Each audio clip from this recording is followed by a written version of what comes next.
Hi, all. Welcome. I'm Jane Fleischman, and I'm a proud member of Northampton Neighbors and the Speakers Committee.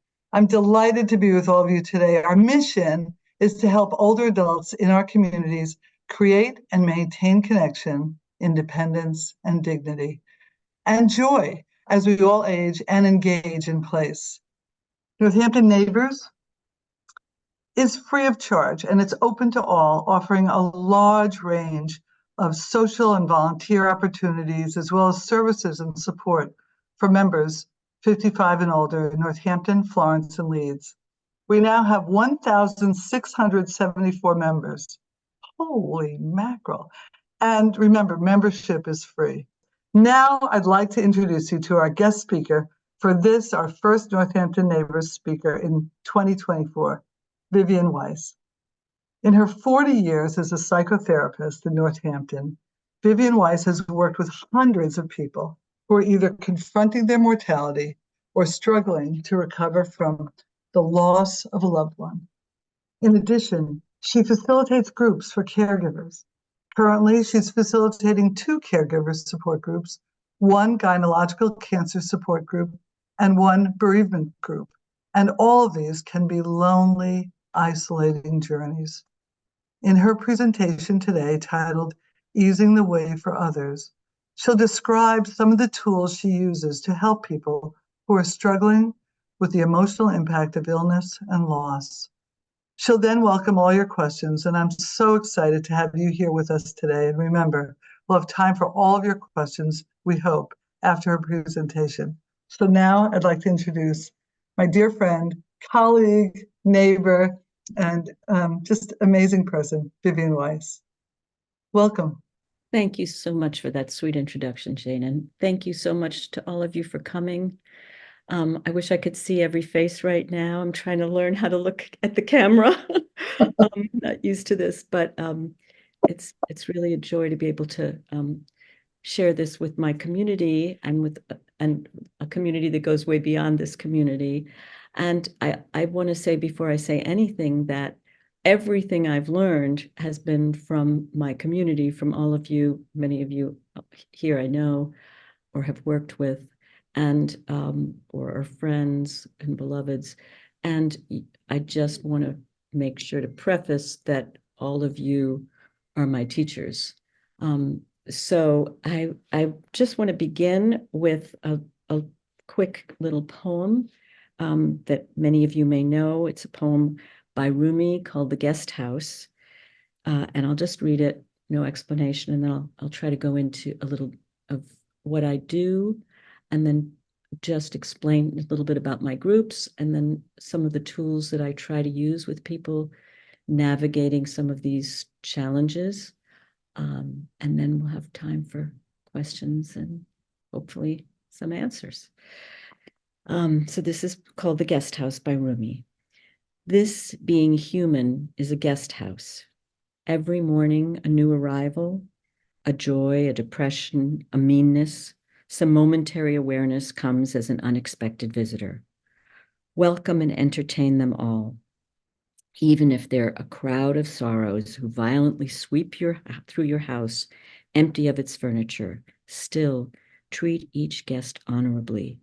He may be cleaning you out for some new delight. The dark thought, the shame, the malice, meet them at the door laughing and invite them in. Be grateful for whoever comes because each has been sent as a guide from beyond. So we know that life is temporary, and if there's one deep lesson that I've learned, it's that. And so we need to make use of this guest house that we're in for as long as we're in it. So I know the title of this talk is called Easing the Way for Others. And so I just want to explain a little bit about my work and how it began. My mother, when I was 24 years old, my mother was diagnosed with a very, very virulent form of leukemia, and she died 4 days after diagnosis. So there was really no time to process it for her or for us. And my father and I did everything wrong. We lied to her about what she had. We told her she was going to get better. If there's a way to do it wrong, we did it wrong. And she was in a horrible hospital and she didn't have any information. And so after she died, I really thought, how do we make it easier for others? And that's when I decided to go to school to become a therapist. And so I've been doing this for 43 years with people. And it's really not just about what I discovered at first was I was working with people with cancer, but eventually it became, I realized it was such a larger picture. It was for people who are taking care of someone with cancer. It was for people who are grieving the loss of someone with cancer. It's for people who are dealing with their own, anticipating the loss of their own lives. It sort of broadened. And as it broadened, I began to work with more people and do more groups. I've been working, doing a number of groups with Cancer Connection for 22 years now. And I also go every year for the last 18 years, I guess 19 now, to a camp in Montana for women with ovarian cancer who are, which is always so hard to explain to people that it's an incredibly joyful experience, because when people find other people in their community who are sharing some of their pain, it lessens their pain. And so when these women are together, they're just so thrilled to be together because finally someone gets their story, which is so important. Um, so I want to talk a little bit about my groups and then explain a little bit about each of these, each situation and how each situation is different, what people's challenges are, and then try to offer you a few tools at the end. So in my bereavement groups, I have narrowed down to being just bereavement groups for spouses, because my very first bereavement group began where it was people who'd lost parents, who'd lost children, who'd lost spouses, who'd lost siblings. And the first group was a complete disaster. And I mean, just the first day of the first group, it ended fast, because what I've discovered about grief is that all grief is different, and the people you lose, the kind of loss you experience is different, and then within that, the quality of grief for how someone died is very different. So, for example, if someone has died suddenly, the people who are the survivors, the people who are grieving the person they've lost, are going through tremendous shock. Whereas if someone has lost someone they've loved who is dying a slow death, let's say of cancer, there is a lot of, it's terribly painful, but there's a lot of opportunity to connect, to share love, to correct whatever conflicts there may have been in a relationship, to be able to be present for that person in every possible way, which is again why the way I became involved in this work is that my mother, we had no opportunity to do that. And I've watched what it's like when people really have the opportunity to say goodbye. And I've also watched what it's like when people don't. And so the kind of work that I do with people varies depending on what they've been through. There's also people who are caregivers, and I'll talk about the caregiver groups too, but in terms of grieving, when someone's been a caregiver for someone, let's say, who's had something like dementia, Alzheimer's, it's a different kind of saying goodbye, because there's been many, many years of taking care of that person often. And so sometimes there's an element of relief that goes along with the grief. And often that can bring up feelings of guilt, or am I doing something wrong? And so we have to navigate that territory as well, and talk about all the deep and loving care, but also the exhaustion that allows someone to finally feel, okay, I guess it was time, and I guess I can say goodbye.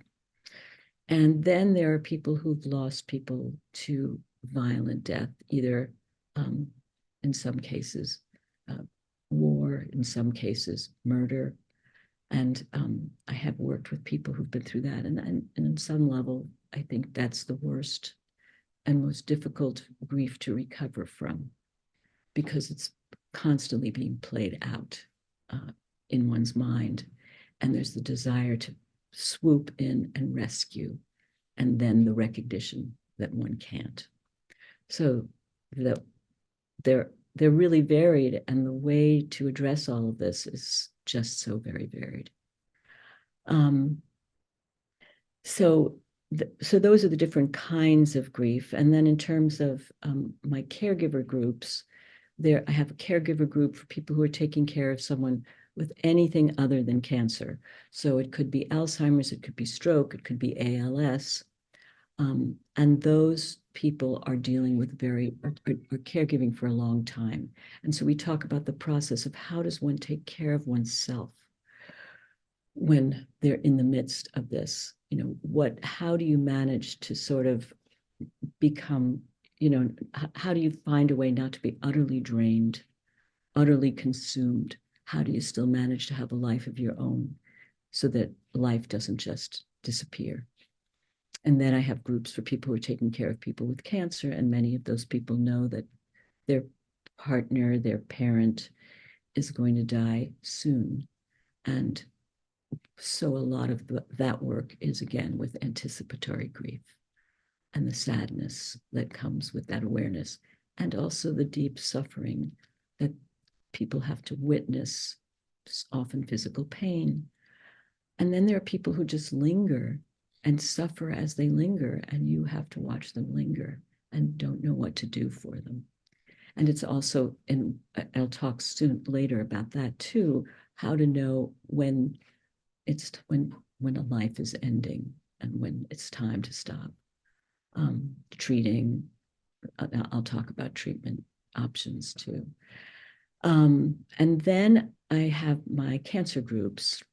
And currently I have two. One is a gynecological, as Jane mentioned, is a gynecological cancer group.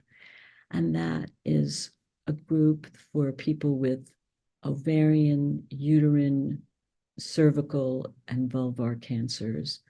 And it's very, very powerful. I've been doing that group for almost 23 years.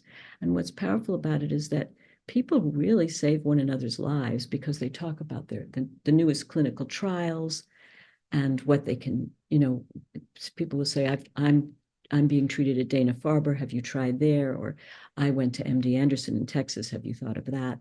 And so in that area, it's very, very practical. But in another way, it's also, again, the whole idea that someone knows what I'm feeling. Someone is present to understand what the side effects are of my chemo, and how lonely it is when people say, you look great, when you don't feel great. And I think, and what are all the wrong things that people say to one another that you can't bear to hear?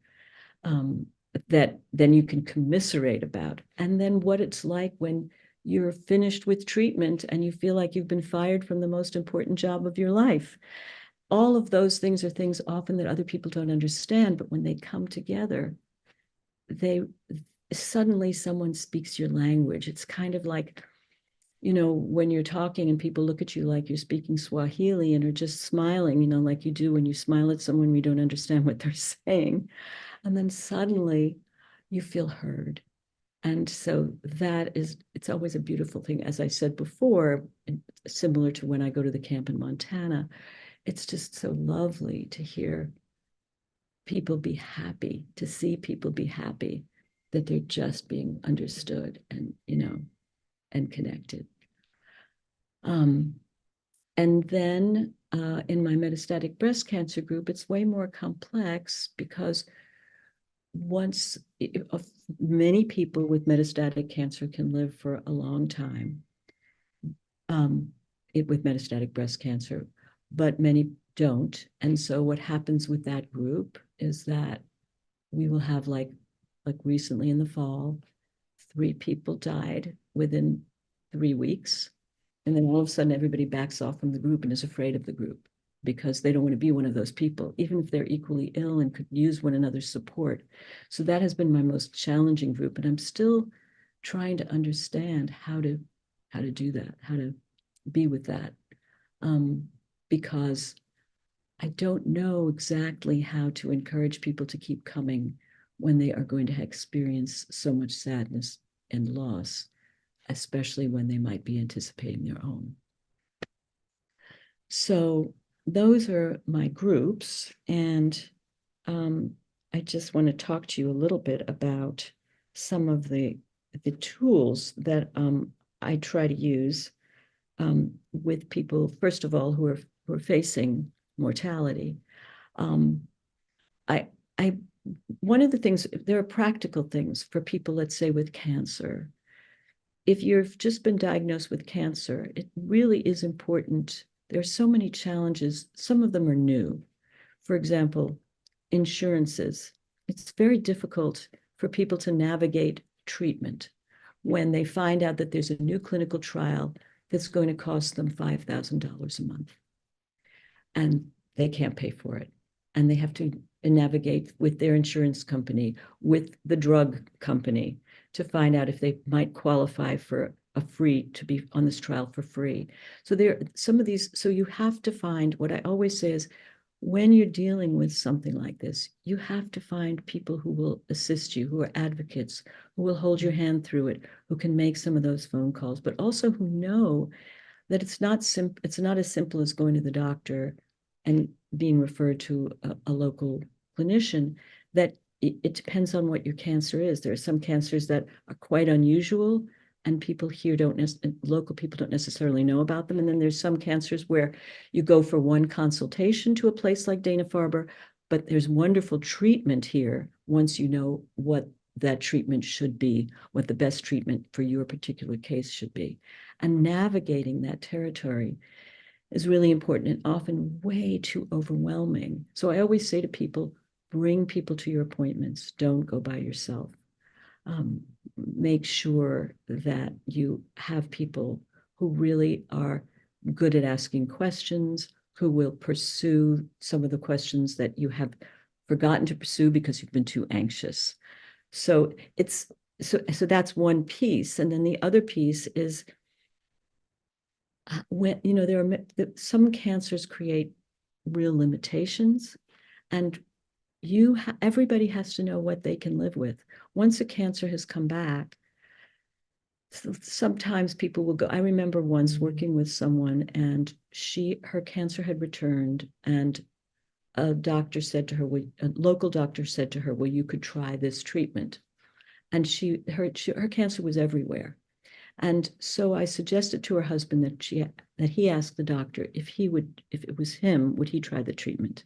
And he did. And he said, oh, wait, no way. There's only like a 2% chance that this could work at all. No, he didn't say that. He said, I think there might be a less than 1% chance that it could work, a less than 1% chance that it could work. And so he talked about that with his wife, and she died at home very peacefully 10 days later. I mean, so that's one of the things that people need to know. But at the same time, sometimes it's really worth it when you're very tired and you're tired of treatment, but there's really a good chance that this next trial will work.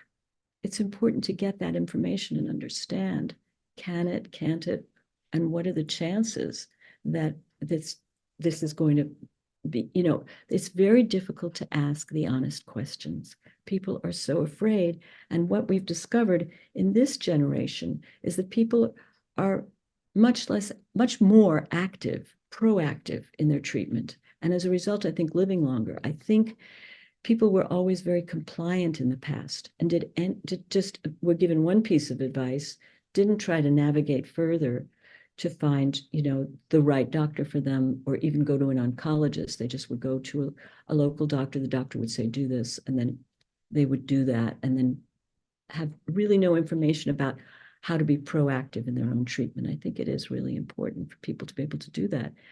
We have wonderful, wonderful doctors here, but they work often in concert with people in Boston or New York. And I really admire when people, aren't sure about something and will call another oncologist at Dana-Farber or Mass General and say, this is the protocol I'm thinking of. Would you agree? And there's much more of that now, partly because we are now affiliated with Mass General and Dana-Farber here in Northampton, but also because of, there's a much wider understanding that we have to work together with some of these questions. And then what I talk about too with people is when they're getting to a place of feeling, that they, oh, I know the other, before I get to what some of the tools that I suggest for people is, it's also important for people to recognize what palliative care is, and people can ask me questions about this later, versus hospice care, the ways in which sometimes they dovetail into one another, but sometimes they don't at all. So for example, if someone is having a lot of symptoms, but they're probably going to recover from their cancer, but they're having a lot of side effects, let's say of chemo or post-radiation, there are people who help with palliative care who can be incredibly helpful and soothing and knowledgeable.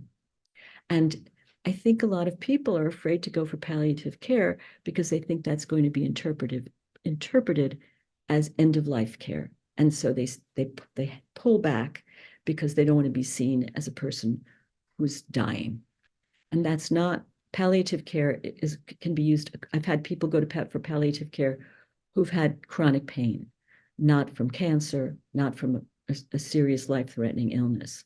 So people need to understand how palliative care works so that they can make more use of it.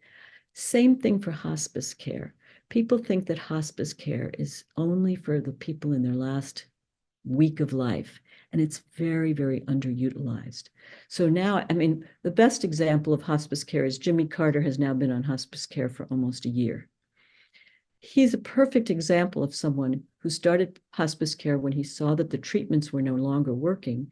And when what people don't know is that hospice care can extend, not shorten life. Because when treatments are no longer working, but you're continuing to do treatments, sometimes that can shorten one's life because treatment can be very enervating. Whereas hospice care means you don't have the stress of having to leave your house. People will come to you and offer you care, and people will offer you comfort. And so often people live longer on hospice care if they are dealing with a terminal illness. And then there's the recognition when people sort of understand that they've come to the end of life. Often people have a very difficult time realizing that or wanting to, or accepting that. And I try to help people with that. What I always say is I have to take my cue from my clients. I can't make suggestions. I can't offer something. I really have to have someone say to me, I'm tired now, and I don't know if I can do this anymore. And then I can provide them with information. But it's not my job to suggest anything. That's not what I'm there for.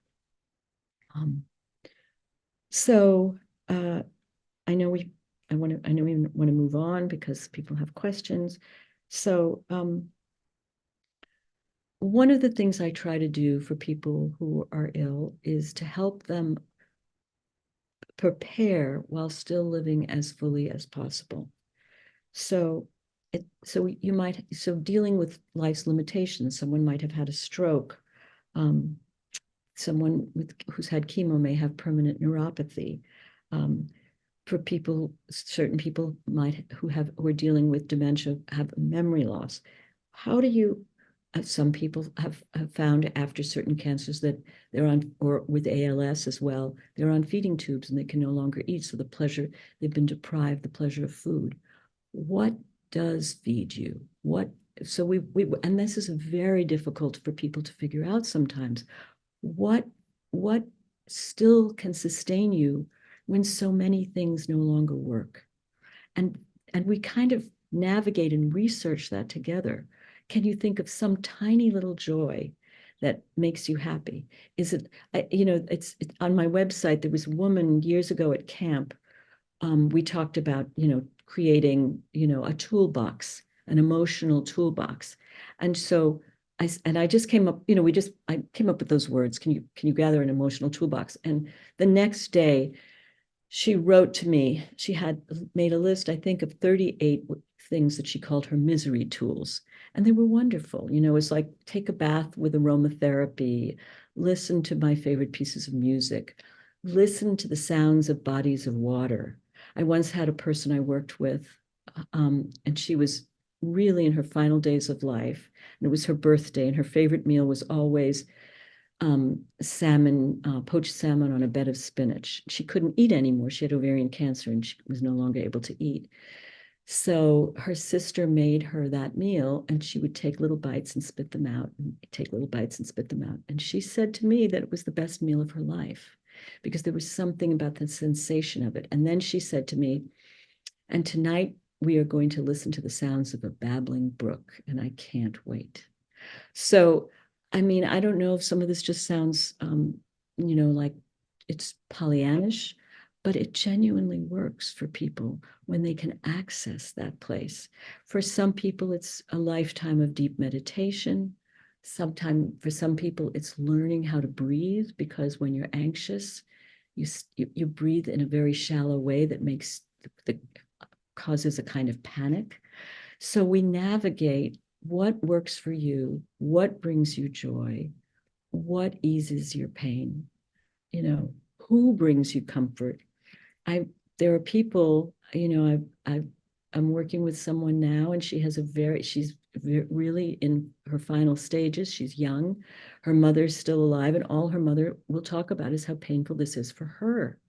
She can't talk to her mother anymore because she can't take care of anybody. She can only just manage to take care of herself and her children.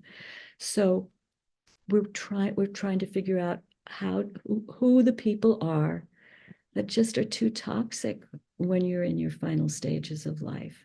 Who do you need? And to not have to make excuses eventually, to just say, once to say, I'm sorry, but I really can't do this right now. I'm too exhausted, and I have to take care of myself at this moment.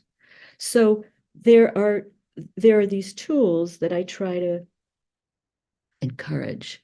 And then, having been trained as an EMDR therapist, there are certain little things that I steal from EMDR. One is called a tool, a container exercise. And in the container exercise, you take all of your troubles, all of them, you put them into a giant container. You only allow one trouble out of that container at a time. And on the container are written the words, to be used only for the purpose of my healing. So if someone is saying, I can't do all this chemo, I can't do another. So, okay, let's just talk about one treatment. What would one day of chemo be like? What would you feel like afterwards? Or one person you have to tell this difficult information to. Let's not talk about telling everybody. Who's one person? Who would be an easy person to tell this information to? And when you do it, when you take this out of the container, to remember that you're doing it in a way that's for your own healing, not for anybody else. So I try to do that. And I also always say to people, what quality do you need to get through this experience? Can you think of, is it courage? Is it equanimity? Is it peace? And who do you know that has that quality that you can embody at this moment and carry with you as you're dealing with this? Or who are the people around you?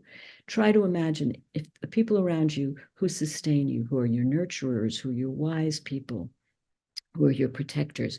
Try to imagine them all inside of you, carrying you through these challenging experiences. And sometimes those tools can really help, can really offer some form of encouragement, sustenance, revival. So, and then one last thing I was going to say is, it really is important to talk to people about what they want or need, because sometimes when they're too sick, we don't know. So I've worked with people who have spouses who've had, massive strokes and no longer have any capacity in their brains, and so can't make any decisions for themselves.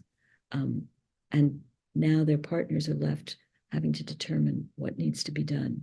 So talk to these are difficult things, and many people don't want to talk about these things at all, But I really, really encourage you to talk about, putting together a MOLST which is a form called MOLST is Medical Orders for Life-Sustaining Treatment.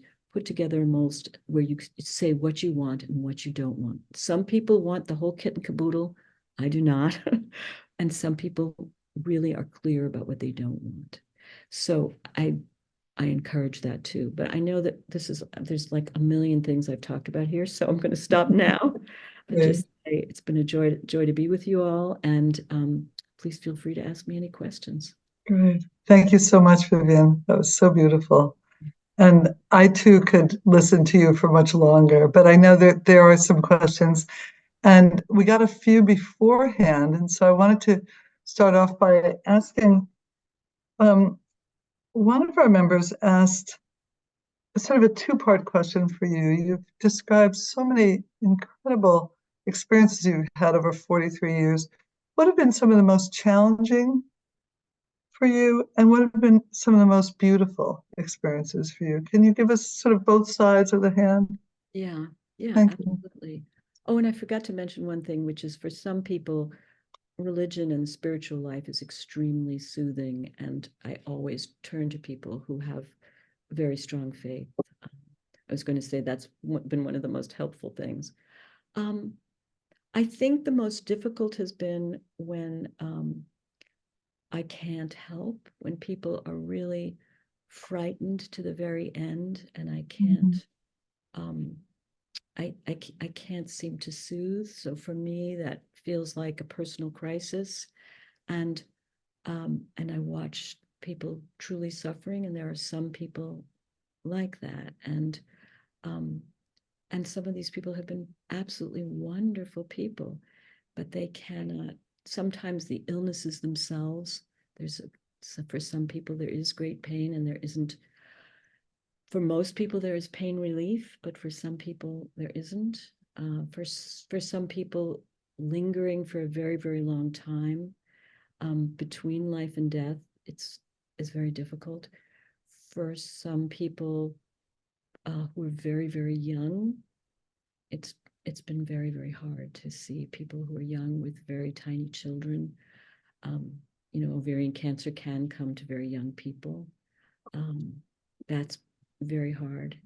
For some people who are grieving, and we're not. I recently worked with a woman who was herself in the medical profession and had a father who died of very difficult death of cancer, and she wasn't able to help him. And the last words he said to her were, "Help me." And that's really the crisis that she's wrestling with now. So when I feel like I'm not able to be effective or helpful, it's a real crisis of confidence, and for me, and also frightens me personally, because we're all mortal, and I know it's going to happen to me, and not so terribly long from now. Some of the most beautiful have been the people who could be embracing of their experience without fear. And they have been my great teachers. I will tell one story about a woman I worked with who her husband called me and asked me to come to the house and encourage her to take more pain meds because he could see she was in very profound pain. She herself had been a hospice nurse. And when I arrived, which was about 2 weeks before she died, she said, "I know why you're here, and I just want to tell you something. This is the most fascinating experience of my life." And I remember thinking, going to my car after I'd seen her and sitting in the car, and my whole body going into these shaking paroxysms because it was so unexpected what she would say. I was hoping to convince her. I couldn't even open my mouth, and I knew she was going to be fine. I knew that, and she said, and the most beautiful thing she said is, when my pain gets to me, I say, "I'd like you to have a seat and tell me what you have to say, and then I'd like you to leave." And so she would have these conversations with her pain. And I felt like she was a real sage because she had helped thousands of people die. So I don't know if that answers that That's question. incredible. Answer. Yeah, yeah, that's wonderful. Viv, another question that came up was about, well, let me begin by saying I've reached the age where I've lost many people, some very suddenly and some very tragically long. Mhm. And I was talking with a friend recently, and I said, I don't know when I'm going to get over this grief. And he said, you may never get over it. And so the question is really about stages of grief. And I know that some of us, subscribe to Elizabeth Kubler-Ross's stages of grief. And I know that there's been some controversy about that. But could you talk a little bit about some of the stages that people grieve when dealing with the loss of a loved one? I think it has to do with how intimately connected you were to the person. I think there's always an element of, getting better. But I think the grief for some, for certain kinds of losses is never going to go away. And so I think the first thing is to not expect it to go away. So, and I think what happens is it's how you carry it too.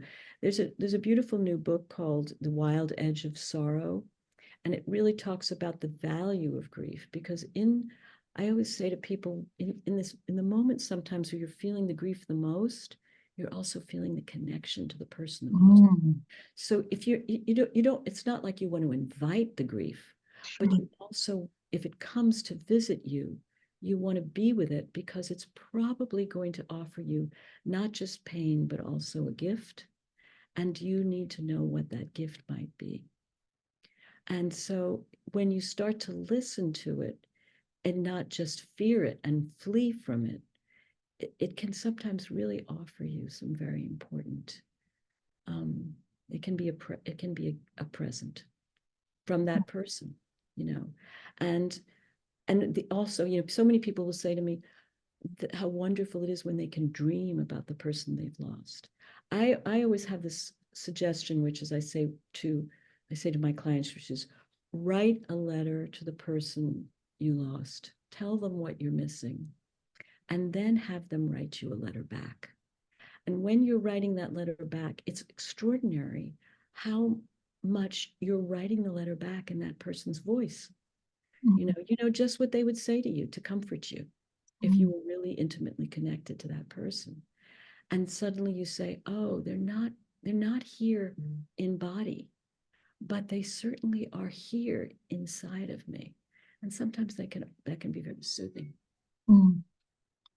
Thank you. Um, Folks, if anybody has a question, just raise that little, put that little button on that says raise your hand, and I'll find you in our list. Um, but I'm going to keep going if I don't see any others. Viv, another question that came up was, have you noticed if loss means the loss of a loved one, what are the similarities and differences that you've noticed between those struggling with illness themselves and those who are struggling with the loss of a loved one? And Mm, you've touched on some of that already, but I was wondering if you could speak to what you've noticed. yeah. I think that there's a lot of similarities, Um, loss of self is, I mean, if in the best of circumstances, at least, we're each other's friends. We're friends to ourselves. And I know for me, I often, am in this kind of anticipatory grief of having to say goodbye to me at some point. And I think that it's not that different with people that we love. How do you, there are these parallels, these connections that we need to understand about what we value. So you think about what you value in the person you've loved and lost, and what is it you value about your life that you anticipate losing. And so for people who are ill, I think a lot of people, while they are ill, are really thinking about this. I'm losing my relationship with myself. Where am I going? What's happening next? And I think that when you've lost someone you love, you say, well, where are they? and what's happening to them next. And, you hear about people looking for psychics and people who will help them navigate that territory because they don't understand where those people are. I don't know if that answers your question, Jane. Yeah, yeah. I mean, I think it's very helpful. You did say you were going to talk a little bit about treatments and sort of navigating. You began by talking a bit about how difficult it is for people to navigate, especially around here. We have so many different possible providers. But is there anything you wanted to say to us about how to ease that path as well? Because are there treatments that you've found are extremely valuable for people to explore and others that aren't? And how do you make those kinds of decisions ethically and financially? I mean, there's so many different aspects to it.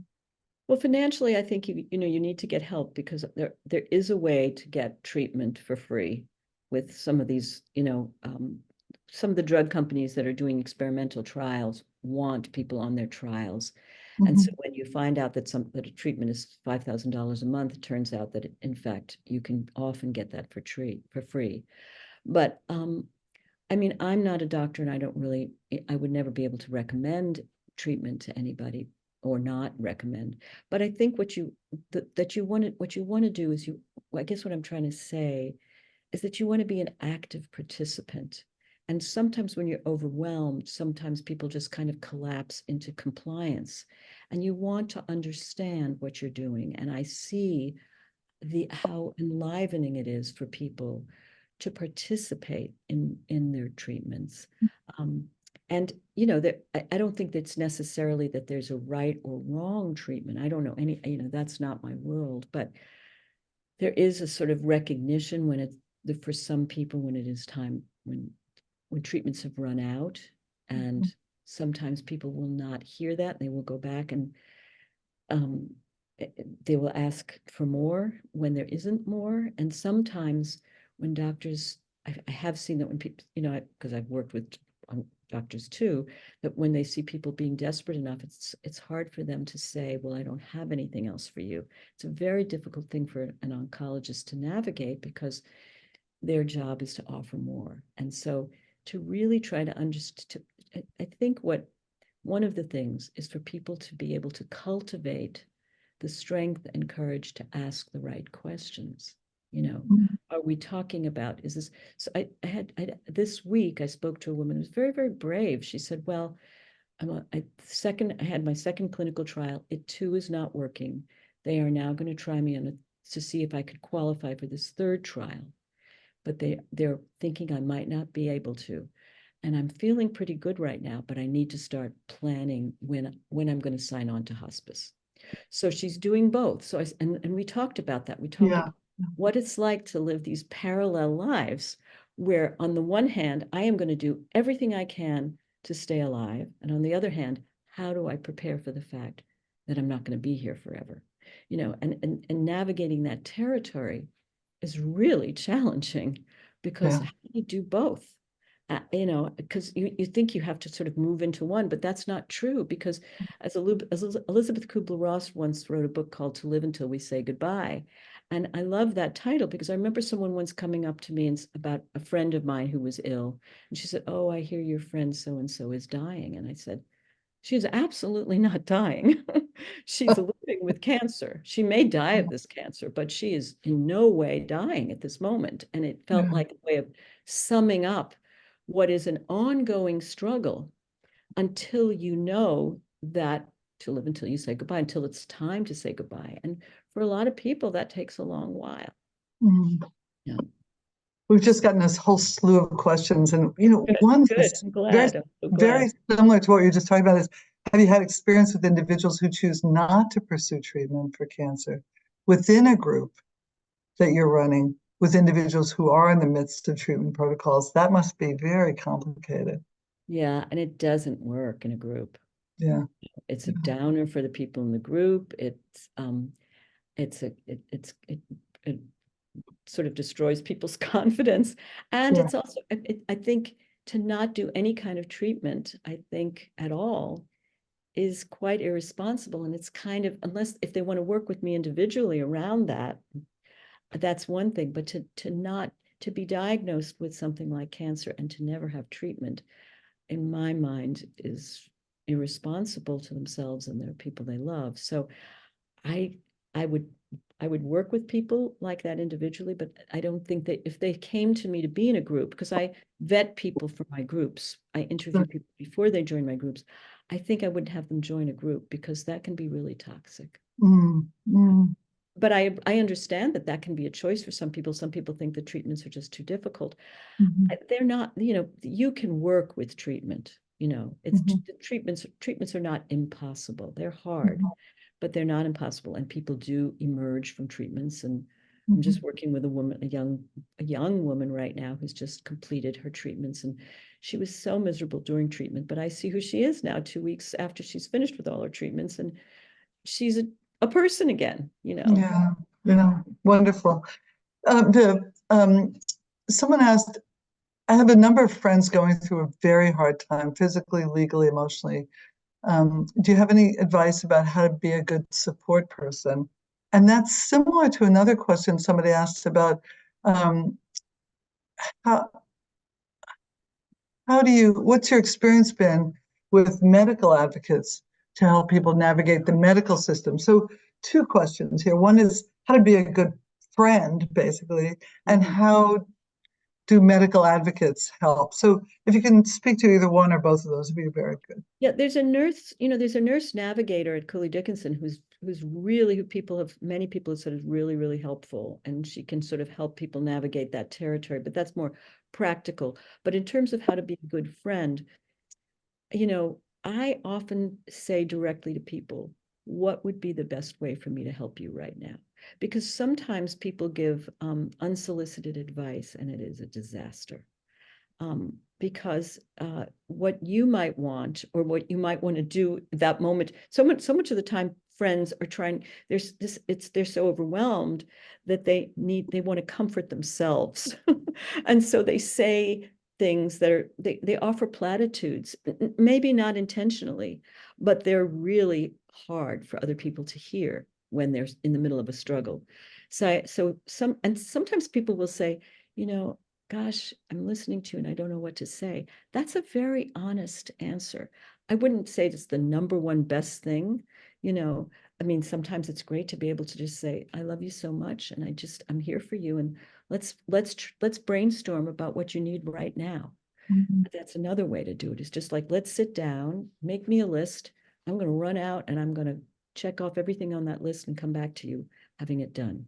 So um, I would say the worst thing to say to people is, I'm here if you need me, because nobody's going to just call somebody because if you say, I'm here if you need me, you have to come in and you have to say, I'd like to do this for you. I'd like to make you a meal. What do you eat? What can you not eat any longer? What foods comfort you? Um, how do you want me to knit you a sweater because you seem like you're cold all the time? I mean, so to be as concrete as possible, if you're really a friend, I think is the best thing you can offer. that's great. I love the offer rather than just ask this open-ended question, much easier and It really makes helpful. the open-ended question gets people very angry because they feel it's letting the person off the hook. Anything you need, you know, Right, who's just gonna offer a right, miscellaneous list, right, right. Do you have any advice for those who suffered significant losses over a short period of time? It's interesting. I'm working with someone now who lost her mother, her father, and her sister all within 8 months of each other. Um, and now has discovered that she has the gene that her mother and sister had, so that she's going to have to face a major surgery, a double mastectomy and an oophorectomy as well. So she's Mm, going to be suffering the loss of body parts too. Um, I people who've been through multiple losses should find other people who've been through multiple losses. This woman somehow was able to find her two other women who've been through a very similar experience because of sharing that same genetic mutation. and these two other women both had lost their mothers, and so to the same thing, and were all about to have double mastectomies, and they were all young, with young children, all with each of them with two daughters, which is interesting because it's a mutation that can be passed along more likely to daughters. And that has been to those three women have become incredibly close friends. So I always say, find others. That's why I do these support groups. Find others who have had somewhat similar experiences, because otherwise you feel like you're the only one in the world, and it's just not true. But it can be such a lonely journey. I want to talk about clinical trials and also the caretaker role when someone you love is in a clinical trial. And the question was asked, you're wanting to put all the energy into support for the healing, but also preparing yourself for whether the trial may not be working. Right. And any suggestions or thoughts about that? I mean, it's interesting because, as I said, I'm working with this woman right now who's saying, I got to prepare for hospice. And her husband is saying, wait a second, I'm just dealing with the fact that I might lose you. And so they are on different pages at the moment. And I think I think the job of the caregiver is really complicated because they're living in two places at once.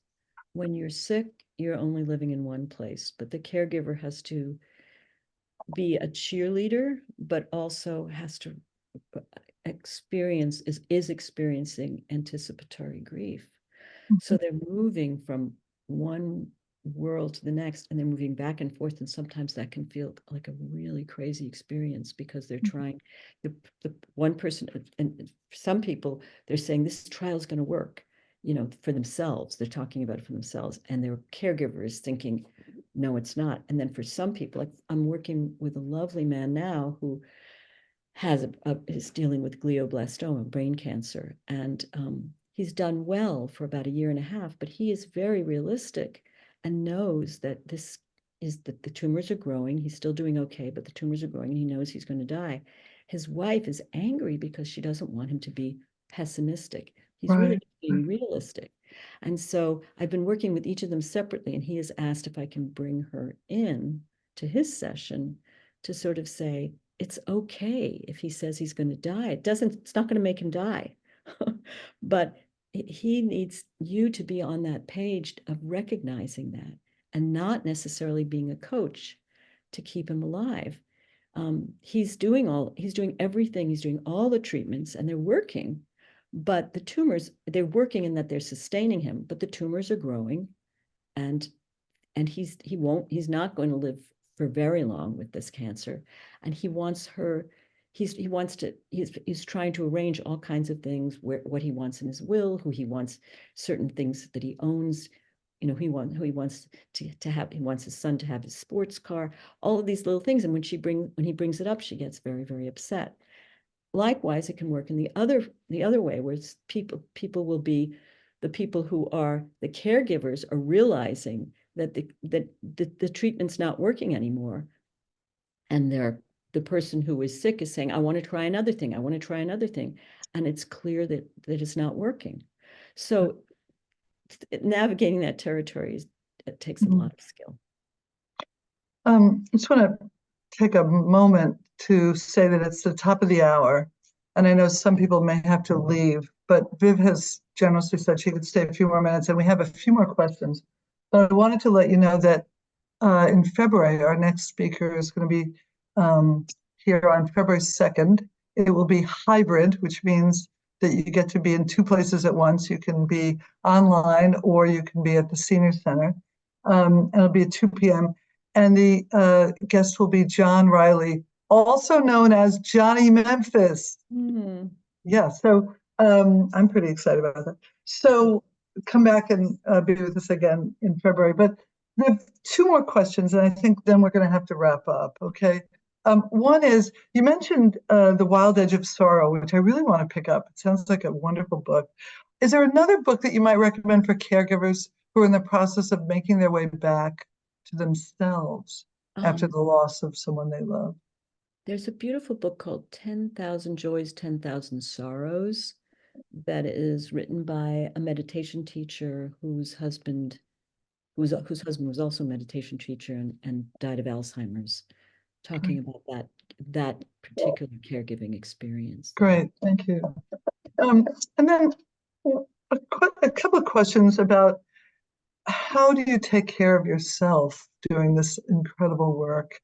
And a question that I wanted to add, which is, how would if someone here with us today is engaged in clinical work and is really interested in this kind of work, how would they get acquainted with how you work with clients? How would they become involved in this? And you can see it's a two-part thing, because I think it's important that we take care of ourselves by also having others to share the work and some of the challenges. But how might somebody get involved in this kind of work? There aren't enough people doing this kind of work. um,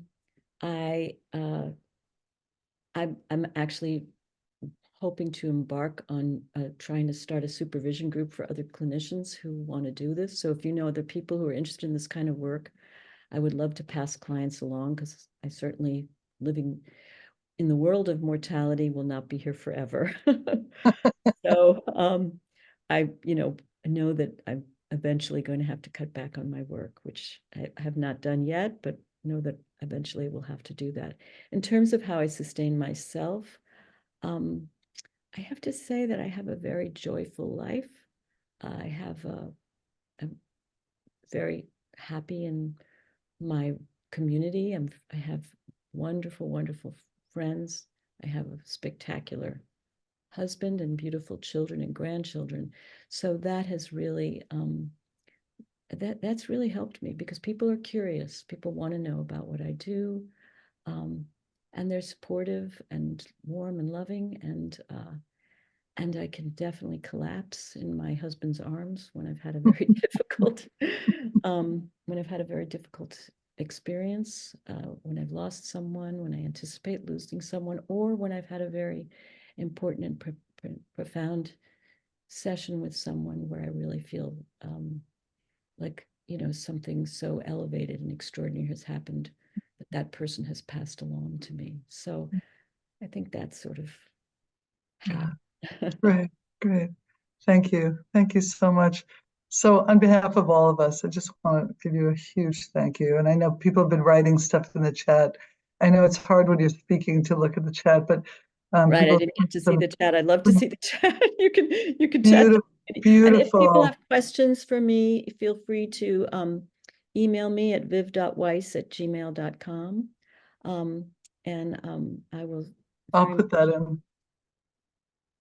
very much look forward to hearing from you. And thank you so much for this experience. Thank you so much, Jane, for being such a wonderful Yeah. moderator. And thank you to Northampton Neighbors for hosting me. It's wonderful to be here. It's so great to be in my community in this very loving way.